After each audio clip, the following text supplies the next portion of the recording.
दोस्तों, स्वागत है आप सभी का। और आज हम करेंगे आपका किसी का पेपर आया था अभी जस्ट, तो ये पीडीएफ नहीं बनती है, ये पेपर का स्क्रीनशॉट था। तो आज हम क्वेश्चन करेंगे 18/10/2022 का ओल्ड पेपर। ठीक है, इस चैनल पर आपके सारे ओल्ड पेपर मैं कंप्लीट करवा दूँगा, एक एक क्वेश्चन करेंगे।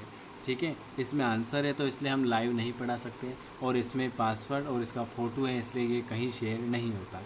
ठीक है, तो ये पढ़ लेना। ये आपका अभी पेपर आया था 18/10 कौन सी तारीख थी, टेस्ट डेट 18/10/2022 को पहली शिफ्ट थी, भोपाल सेंटर था। ठीक है, इसमें पासवर्ड आईडी सब कुछ रहता है ना, इसलिए ये नहीं सेंड कर पाते। चलिए, पहला क्वेश्चन है, एक विलय को जली अमोनिया के साथ क्रिया करने पर नीला हो जाता है, तो इसमें जो होता है इसमें क्या होता है। जो भी नया है चैनल को सब्सक्राइब कर देना, और वीडियो आपको कैसा लगा कमेंट करके ज़रूर बताना, और जो जुड़ना चाहता है जुड़ जाना।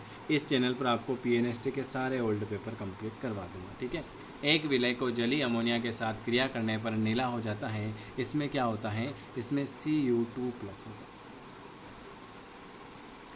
दूसरा क्वेश्चन लिखा था, निम्नलिखित में से कौन सा कथन एक ऑप्टिकल कक्ष के उपकोष के संबंध में सही है। तो ऑप्टिकल उपकोष के संबंध में जो सही हो जाएगा वो होगा, एक द्विगंशी को एटम संख्या द्वारा निर्धारित होता है और एक कक्षीय आकार के साथ जुड़ा होता।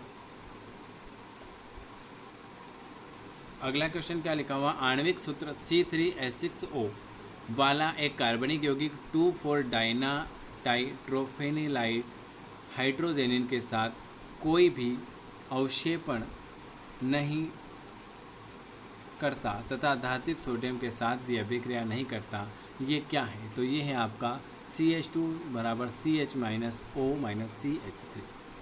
लिखा हुआ है कि आणविक सूत्र C3H6O वाला एक कार्बनिक यौगिक 2,4-डाइनाइट्रोफेनिल हाइड्रोजन के साथ कोई भी अवक्षेप नहीं करता तथा धात्विक सोडियम के साथ भी अभिक्रिया नहीं करता।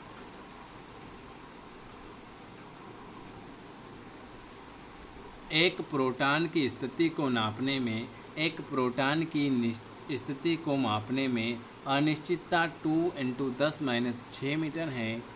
इस प्रोटॉन की गति मापने में न्यूनतम अनिश्चितता कितनी होगी। तो इसका जो सही जवाब हो जाएगा वो हो जाएगी 1.5 × 10⁻² सेंटीमीटर। अगला क्वेश्चन है, प्रोपेल डिफेंस पर सही कथन की पहचान करो।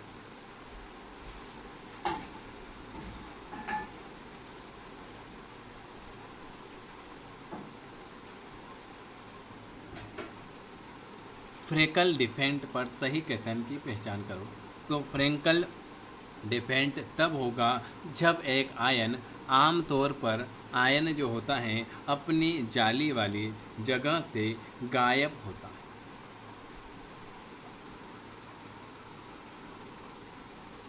अगला क्वेश्चन क्या लिखा हुआ है, कौन सा एक एथैल्पी का गुण नहीं है। तो ये क्वेश्चन मैंने आपको करवा रखा था, एथैल्पी का गुण कौन सा नहीं है। तो उत्क्रमणी है, अवस्था फलन है, मात्रा आश्रित है, मात्रा स्वतंत्र नहीं है।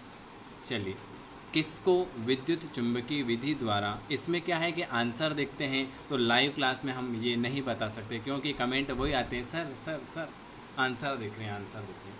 ठीक है, तो कौन विद्युत चुंबकीय विधि द्वारा सांद्रित किया जाता है। तो हेमेटाइट जो होता है, हेमेटाइट जो होता है वो विद्युत चुंबकीय विधि द्वारा सांद्रित किया जाता है, हेमेटाइट। अगला क्वेश्चन क्या लिखा हुआ है, NPC तथा SI की विद्युत ऋणात्मकता का सही क्रम कौन सा है। NPC तथा SI की विद्युत ऋणात्मकता का सही क्रम जो हो जाएगा वो हो जाएगा आपका ऑप्शन बी वाला, NCP और SI।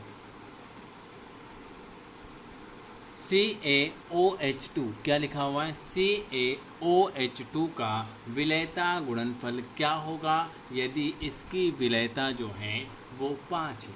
क्या है, CaOH2 का विलयता गुणनफल क्या होगा यदि इसकी विलयता 5। Very very good. इसका हो जाएगा 20 हो जाएगा। कौन सा बंध प्रोटीन की कुंडलित संरचना के लिए जिम्मेदार है? कौन सा बंध प्रोटीन की संरचना के लिए जिम्मेदार है? तो हाइड्रोजन बंध। हाइड्रोजन बंध जो होता है वो प्रोटीन की कुंडली संरचना के लिए जिम्मेदार है। देखो मैं आपको बता देता हूँ कि इसमें आंसर कैसे बता रखें। ये देखो, ये करेक्ट आंसर होगा तो ये ऐसा होगा।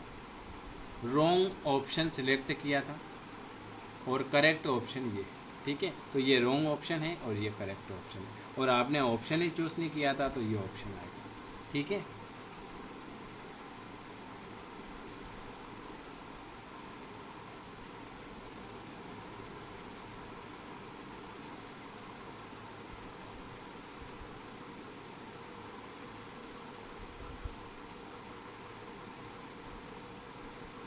सभी लिग्नेड जो होंगे वो कैसे होंगे? सभी लिग्नेड जो होंगे वो लुईस चार होंगे। सभी लिग्नेड जो होंगे लुईस चार होंगे।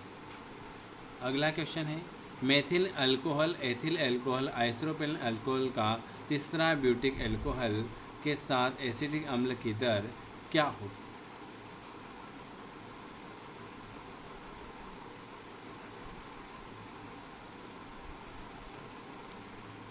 तो पहले तो होगा एथिल अल्कोहल, फिर आइसोप्रोलिन अल्कोहल, फिर तृतीयक ब्यूटीन अल्कोहल, और चौथा होगा के साथ अम्ल की दर। Option B. कौन प्रतिक्रिया की दर को कम करेगा?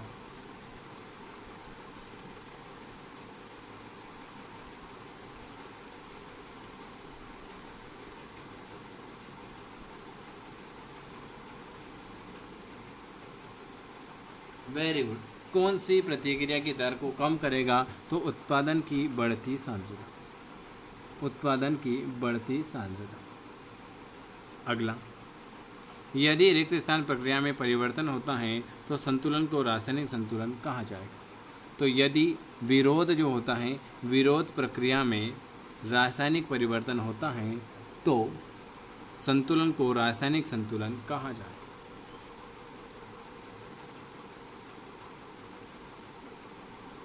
अगला क्वेश्चन, 2,3 डाइब्रोमोब्यूटेन को जब जिंक चूर्ण के साथ गर्म करते हैं तो क्या बनेगा?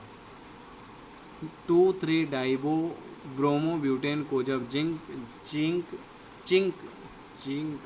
चूर्ण के साथ गर्म करते हैं तो क्या बनेगा? तो ब्यूटीन, 2 ब्यूटीन बनेगा, 2 ब्यूटीन।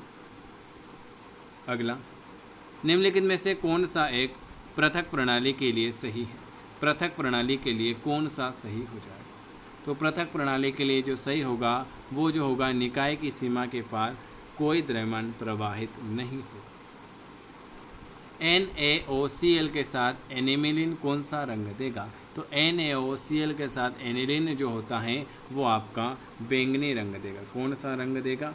बैंगनी रंग देगा।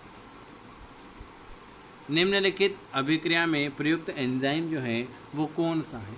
निम्नलिखित अभिक्रिया में प्रयुक्त एंजाइम जो है वो कौन सा है? तो ये जो एंजाइम है जाइमेस है। कौन सा है भाई? जाइमेस हो जाएगा। एनिसोल की HI से क्रिया करने पर C6H5 तथा CH3OH नहीं बनता है, क्यों? तो एनिसोल की HI से क्रिया करने पर C6H5I तथा CH3OH नहीं बनता है क्योंकि यह जो होता है एरोमेटिक कार्बन ऑक्सीजन बंध प्रबल होता है इसमें।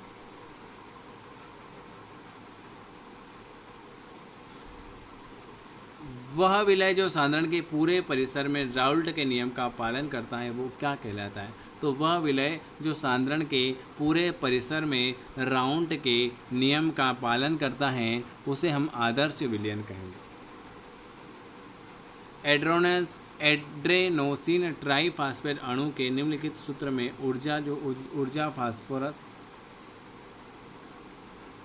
तो ऊर्जा फास्फोरस जो होती है Y और Z। हम इसके केमिस्ट्री और फिजिक्स के, बायोलॉजी, जूलॉजी के सब क्वेश्चन करेंगे, ठीक है, टेंशन मत ले। कोई भी। COCl NO2 EN2L Cl का IUPAC पद्धति में नाम क्या होगा? तो इसका IUPAC पद्धति में नाम हो जाएगा क्लोरोविस इथाइन डाइएमीन नाइट्रोक्रोबाल्ट। ठीक है, गलत कथन आपको बताना। Na, Ca आदि में पानी की तुलना में अधिक उपचयन विभव हैं, इसलिए जलीय विलयन में अपचयन नहीं किया जाएगा। जलीय विलयन में Mg2 + Al3 घट जाता है, इसके कारण इसका अपचयन नहीं होता। FCC में परमाणु द्वारा कितने प्रतिशत यूनिट सेल का अधिक वृक्क है? तो FCC में परमाणु द्वारा जो होता है 74%। कितना परसेंट? 74%। किसका चुंबकीय आघूर्ण कम है? किसका चुंबकीय आघूर्ण कम है? तो Cu2 का चुंबकीय आघूर्ण कम होगा। जिनको प्रैक्टिस सेट लेना है ले लेना, 99 रुपये में प्रैक्टिस सेट मिल रहे हैं आपको, 2500 क्वेश्चन। ठीक है, चलिए अगला। K3CrC2O43 में Cr की समन्वय संख्या व ऑक्सीकरण संख्या का क्रमशः कितना होगा? तो 6 और 3 होगा। कितना होगा? 6 और 3 हो जाएगा। अगला क्वेश्चन, चलिए निम्नलिखित में से कौन सा अभिन्न है? तो सोडा लाइन ग्लास जो होता है 80%, सिलिकॉन 20% Ca।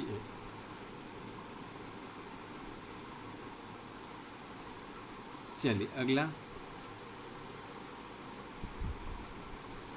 29 नंबर का क्वेश्चन, 30 क्वेश्चन करते हैं अपन। ठीक है, ये बताना है आपको, एक मिनट में।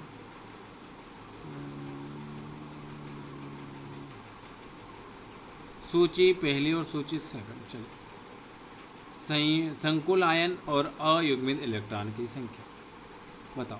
CrF6 1 है, MnF6 2, CrCn 3, MnCn 4 या 5।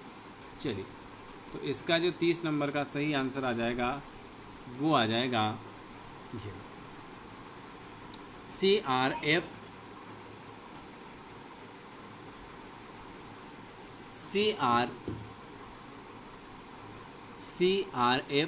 4 जो होता है उसकी संख्या होती है 4। MnF6 4 जो होती है इसकी संख्या होती है 5।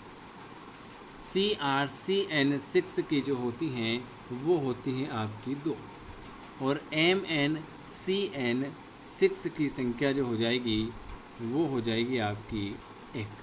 ठीक है, तो इसका सही जवाब हो जाएगा ऑप्शन डी। ये मैंने आज आपको 30 क्वेश्चन कराए हैं। ठीक है, वीडियो अगर पसंद आता है तो आपको लाइक करना है, चैनल को सब्सक्राइब करना है, बेल आइकॉन प्रेस करना है। हमसे जुड़ना चाहते हैं तो आपको इस नंबर पर व्हाट्सअप करना है। जिनको प्रैक्टिस सेट लेना है ले लेना। वीडियो आपको कैसा लगा कमेंट करके ज़रूर बताएं। वीडियो देखने के लिए आप सभी का धन्यवाद।